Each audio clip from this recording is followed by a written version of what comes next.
So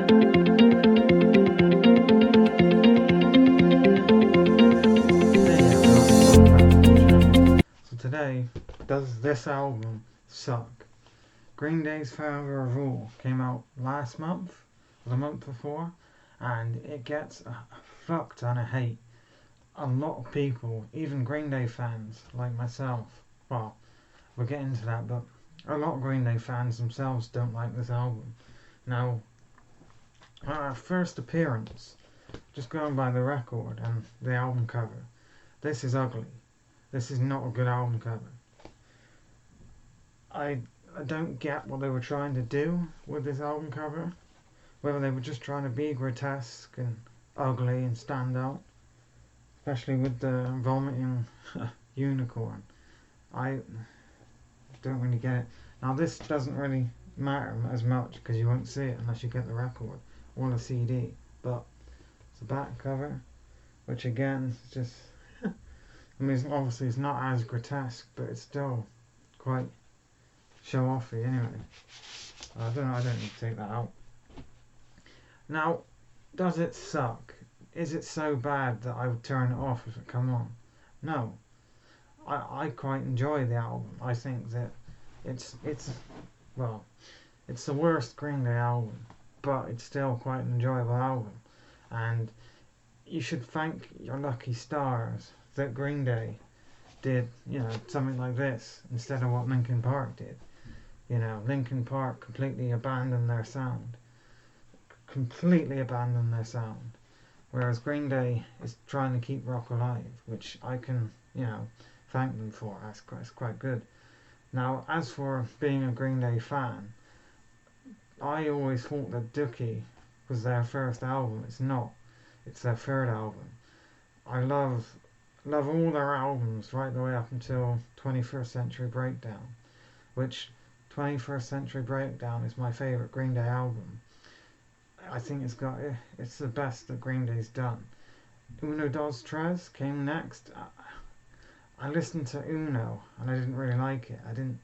Kill the DJ was alright, and Let Yourself Go was okay, I guess, but I just didn't really like those albums and I didn't feel for it. And then Revolution Radio come out.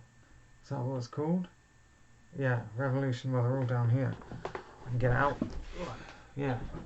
And this album come out, Revolution Radio, which has some good songs on it.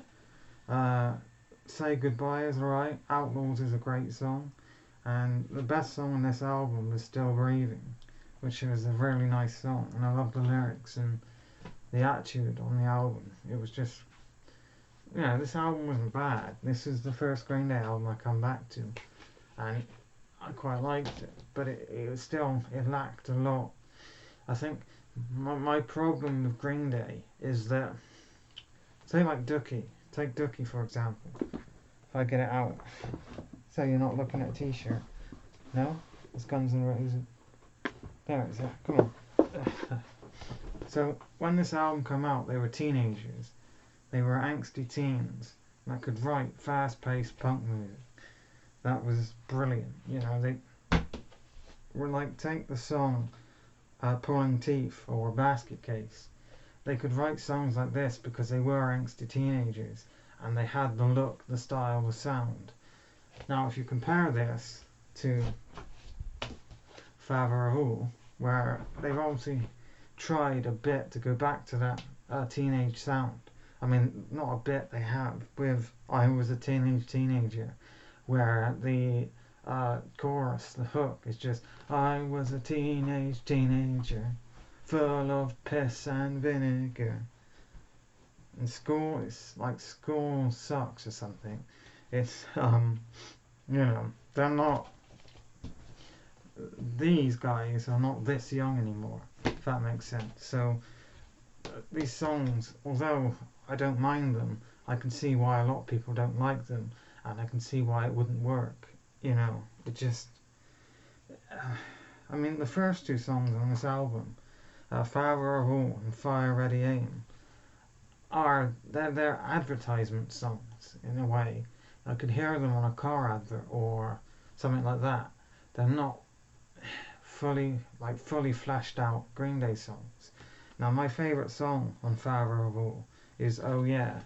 I like the fucking Joan Jett sample in it, and I like the lyrics, and I like Billy Joel singing his vocals. But a lot of the songs, like Stab You in the Heart, has it samples an older Green Day song from Uno Dos Tres, but that song, the older one, that samples the guitar riff from Elvis's I'm blanking on what it's called, Jailhouse Rock.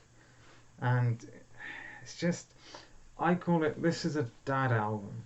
I suppose in the mainstream you would call it a boomer album, lots of boomer energy, but this is just something for the dads. Or if you were a fan of this album when it came out in the 90s, then maybe you're a fan of, you're a lot older, so you'll enjoy this. But I mean, in conclusion, it's not like the worst album in the world, and I definitely do enjoy listening to it.